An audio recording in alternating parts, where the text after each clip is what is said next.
Welcome to this video on UFC 310 review. So getting straight into it, on the first fight of the main card, Nate Landwehr versus Doo Ho Choi.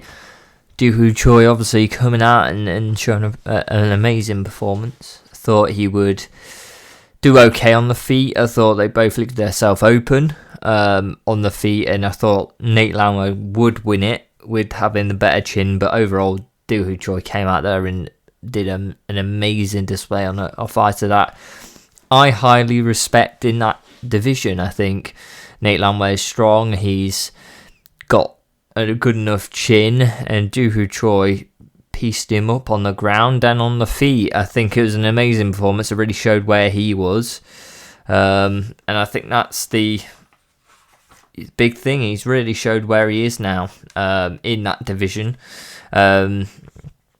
Great uppercut, has a great lead uppercut. It showed that. Very, very good. Good combos. Really, there was no worry in that fight. He was winning the whole time and didn't let up, and he won the 3 rounds and, got the TKO in the third. But was winning that third round as well. Wasn't losing it, was winning it as well. A great performance, I'd say. Incredible performance for him to go forward. Nate Landwehr.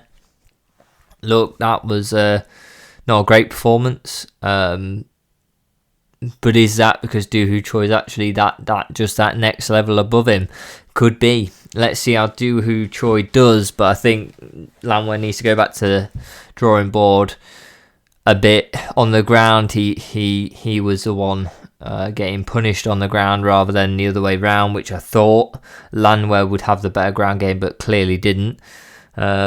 And Doo Ho Choi did incredibly well. I think that's the key point I've got from that fight, is that he did very well. I don't think Landwehr did terribly bad. I didn't think he could get anything from the fight because Doo Ho Choi was so good. On to the next fight, Mitchell versus Gracie. Very odd fight, straight away. Yeah, how many fights Gracie's actually going to get after this fight? Debatable. I'd say, do I want to see him fight again? No, I don't really want to see fights from Gracie unless he changes up what he's doing. Trying to, look, at this point in the UFC, in 2024, going into 25, we are pulling guard on people constantly throughout a fight, just jumping on them and just wanting the guard. It's just mental that we got someone against Bryce Mitchell who, for a second ago was looking for a title contention spot, fighting a guy who's pulling guard on him. Look, that's his game. That's how he wins. He gets submissions off his back, and look, he was trying to get submissions in the fight. But look, for the first 2 rounds, just awful. Pulls guard again. You could even hear the crowd booing every time he tried it. And look, dangerous position ending round 2. Nearly got the submission on Bryce Mitchell. But Mitchell gets out of there. Still wins that round, Mitchell, I think, even with the submission attempts.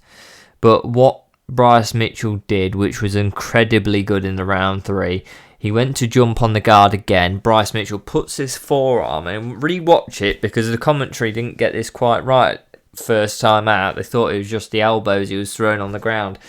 So he jumps on him, wraps his legs around, sort of his back area, and grabs his arms around his neck. This is Gracie, sorry.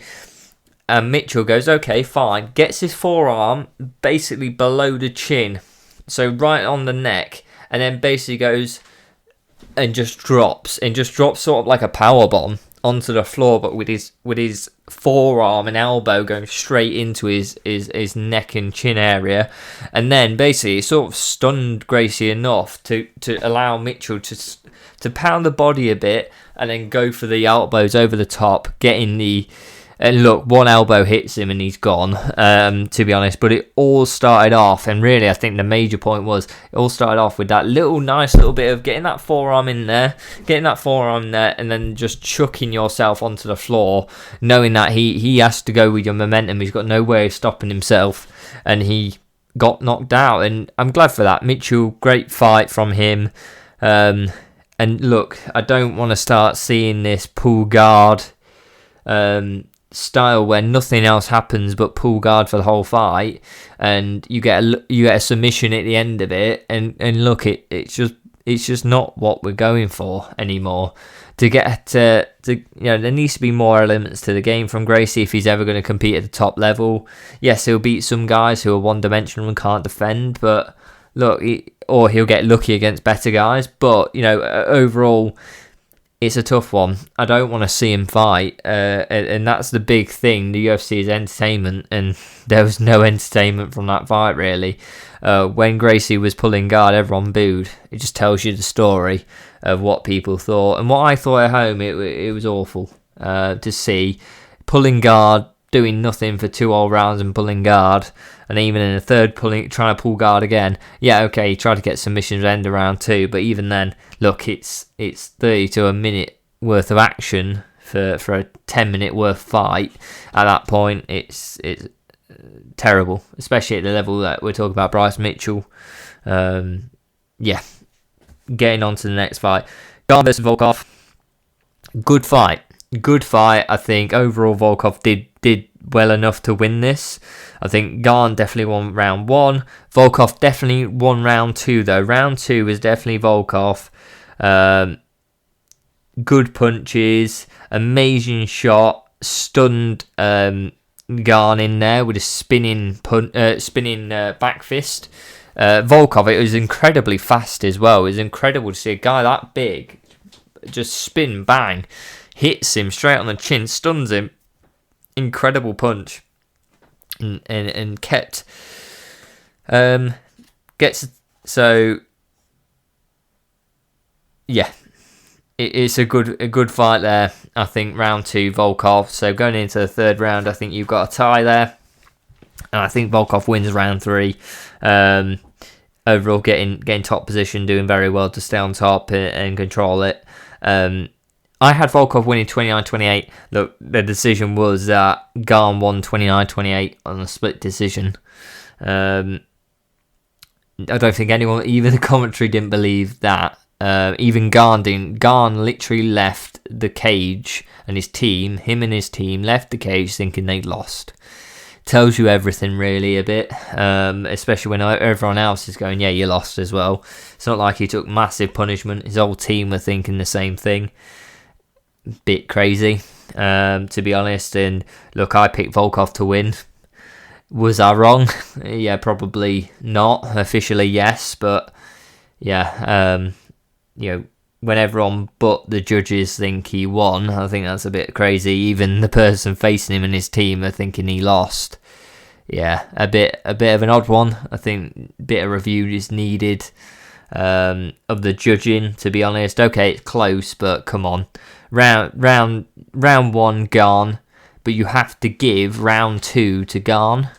Doesn't make sense when really the one moment of effective striking was Volkov stunning Gane with a spinning back fist. It was the most important thing that happened in that whole round. So look, that tough fight to lose. I hope the UFC give Volkov something for this, because to be honest, that's a crazy decision to give it to Gane like that. And look, maybe rematch them, but I don't think that happens. But bit of a sad way to end it. Volkov losing his win streak, doing so well. Scary. Still that's happening, where that type of thing where a round is clearly for a fighter, they lose it. So tough. On to the next fight, Rakhmonov versus Gary. Great fight. Really, the sense of them both being in the same gym showed. They were really trying to feel each other out. They had problems with each other. Both had success, and it showed. And both showed that, look, they're at least at the top 5 level in that division. I think even slightly higher. Rakhmonov, I think he's number 1. I think he's champ when he beats the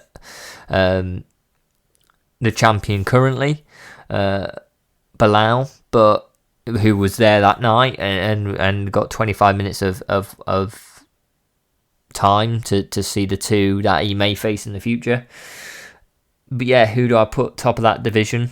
if I had to go, who's the guy I think is the best in there? Yeah, Rachmanov. Bilal maybe second or third, and Ian Gary's in that mix as well. Third, fourth. And yeah, I think that both of them showed, look, they are two great fighters in different respects, and both did very, very well. Ian Gary surprised me very much in that fight. Rachmanov, I think, got first round, showed how good he was, getting against the cage, doing well to keep control there. Again, second round, very similar. Getting shots off, but the clinch against the fence, the control that he had was there. Round 3 really changed it up. Gary started throwing these oblique kicks and other leg kicks and just working very well. And I'd give round 3 Gary. Did very well in that round. To start kicking out the legs of Rachmanov, move a bit better, not just stand in front of him, which was important. Round 4 Rachmanov taking the centre. Yeah, and I think Gary started getting them leg kicks off again, which was good. But then Rachmanov gets a takedown with more than half the round to go, so 2 minutes 40 gets the takedown. Yeah, and that was good. Gary then gets up, which was very good showing that actually you can get up from a Rachmanov takedown, Gary. That's a plus. But then gets put against the cage and gets another takedown and gets some good ground and pound off. Get some punches off on top and did well enough to didn't destroy him on the ground in no sense. They were small punches, but did get the 10-9 with the amount of control he had and the little punches he had let off on Gary. Round 5, Rachmanov gets a single leg, but then Gary manages to get the back of Rachmanov before he gets it done. Gary then trying to get the choke on Rachmanov, which was very tight at one point. Very tight. I mean, very good, and Rachmanov got out of it, which was incredible. Then Rachmanov gets on top after the choke attempts, and look, we never look back from there. Keeping it up, left Gary gets back up against the fence at the end of the round. But yeah, there wasn't much shots, but Rachmanov kept on top. I do give that last round to Gary though for the choke attempts. Some of them were so in. Rachmanov had to use every bit of skill he had to get out of those. So I gave it 48-47 Rachmanov.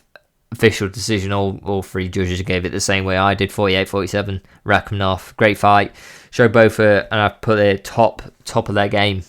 Near the top of that division, really showed both of them have gained stock from that fight, definitely. I think Rachmanov is definitely top, and I think Gary is top 3, top 4 in that division currently. So yeah, I think that he's at least top 5. So I think, look, his stocks went up massively from that Rachmanov fight, even though he lost. First guy to also survive Rachmanov, which is an incredible achievement.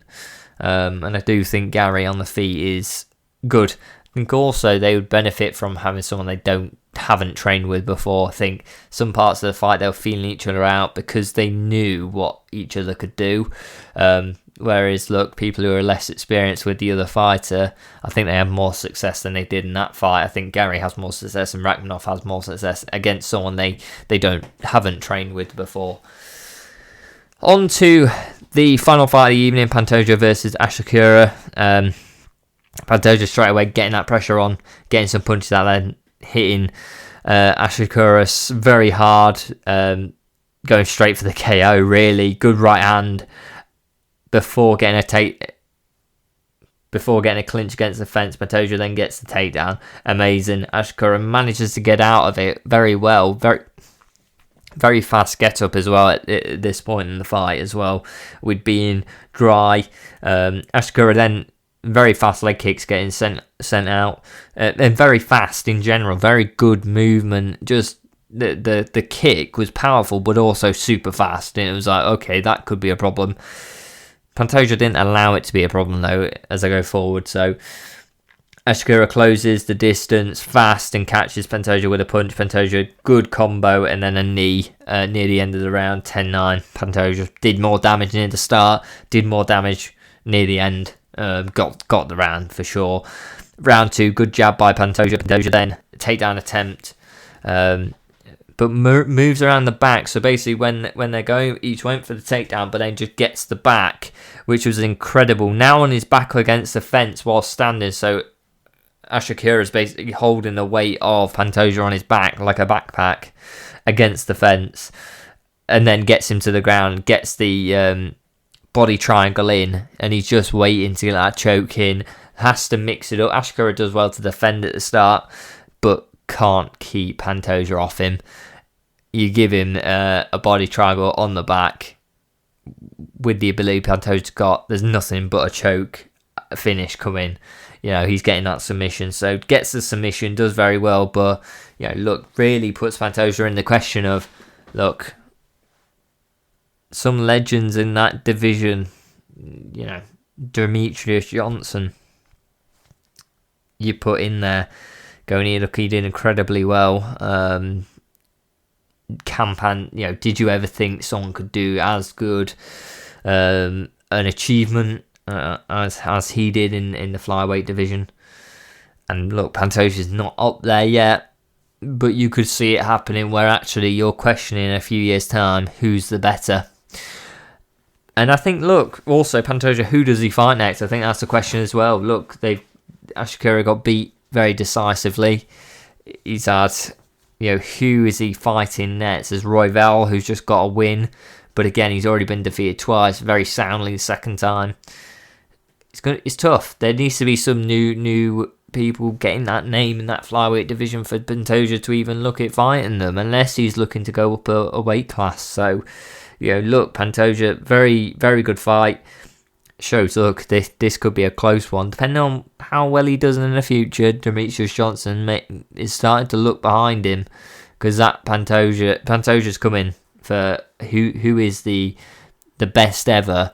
Pantoja's looking for that now, and it's a great win, and don't think he's constantly getting better. Whether Ashakura was at the level of some of the other guys he's fought, maybe not. But look, he looked incredibly good in that fight, and you can only fight the people in front of you. So look, incredible display from Pantoja. Doesn't look like he's slowed down at all. It looks like he's actually probably sped up slightly. But yeah, great fight, and a good card overall. I think the Mitchell fight, really, Mitchell Gracie fight, no fault of Mitchell, wasn't great. But overall, good fight, good skill involved. I think decision of Volkov didn't sort of tainted the event slightly as well.